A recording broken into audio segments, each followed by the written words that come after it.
Fulvio, che ci facciamo qua? Allora, Invece che a Napoli. hai ragione. Guardiamo in camera, va, La perché prossima sennò, volta ci incontreremo a sennò i Napoli. nostri followers si lamentano. Ma sì. l'importante è che noi ci incontriamo. Adesso Senza dov'è? L'importante è che ci incontriamo. E chi paga la cena, però, scusa? Io. Ok, vabbè. Se siamo qua e io se siamo a Napoli. Ok, perfetto. Di tutti gli altri posti del mondo. Vabbè.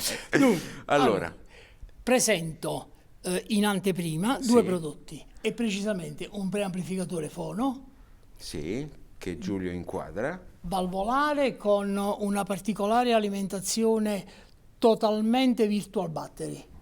Infatti questo ha una temporizzazione iniziale di qualche minuto, come tutti gli altri apparecchi, ma il massimo lo dà dopo una quindicina, una ventina di minuti, perché le batterie all'interno, che sono dei condensatori particolari, si devono caricare per poi fornire loro energia al posto dell'alimentatore. Perfetto.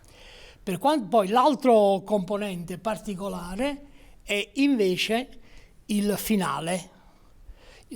Ovviamente il tutto pilotato dal preamplificatore sempre alieno.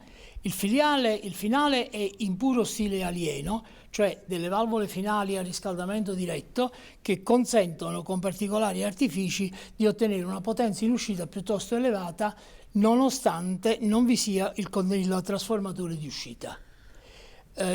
Questa volta il tubo finale può essere sostituito dal momento che le regine del riscaldamento diretto sono sia la 2A3 che la 300B.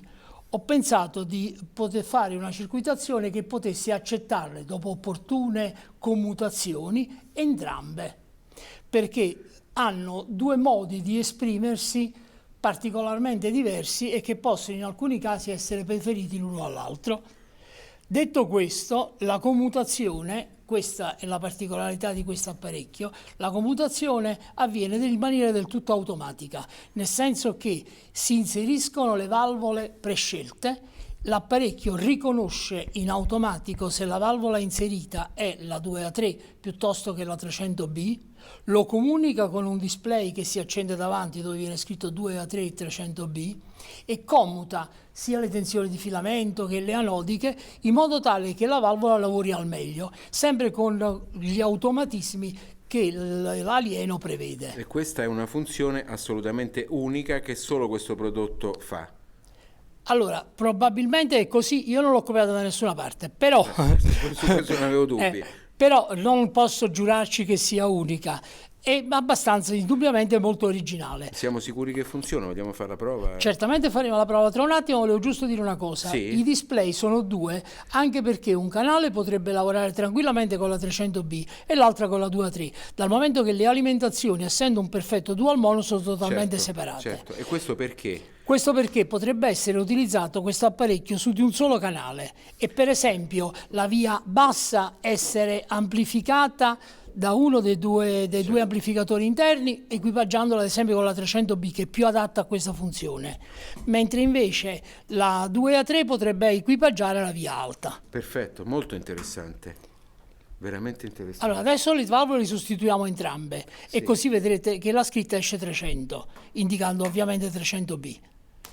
Istantaneamente non è 300B, poi le 2A3 poi subito commuto a 300B. Perché la partenza è 2A3? Dal momento che la 2A3 ha delle tensioni di lavoro più basse, alimentando le valvole per poterle testare, lo si fa ipotizzando che sia comunque una 2A3, certo, in modo tale che se la 300B ci va ancora più comoda, ma se la 2A3 non si rompe. Certo. Bravo però, complimenti. Ci ho pensato. Benissimo. Come sempre qualcosa di geniale, Fulvio? Lo lascio dire a te. Beh, e lo devono giudicare chi l'ha diciamo, sarà più di 40 anni che ci conosciamo e non hai mai fatto una cosa banale, quindi posso dire. Ecco. Ti ringrazio. Va bene, allora, grazie cari amici follower. Grazie tantissimo a te e grazie a tutti coloro che mi stanno seguendo. Ciao.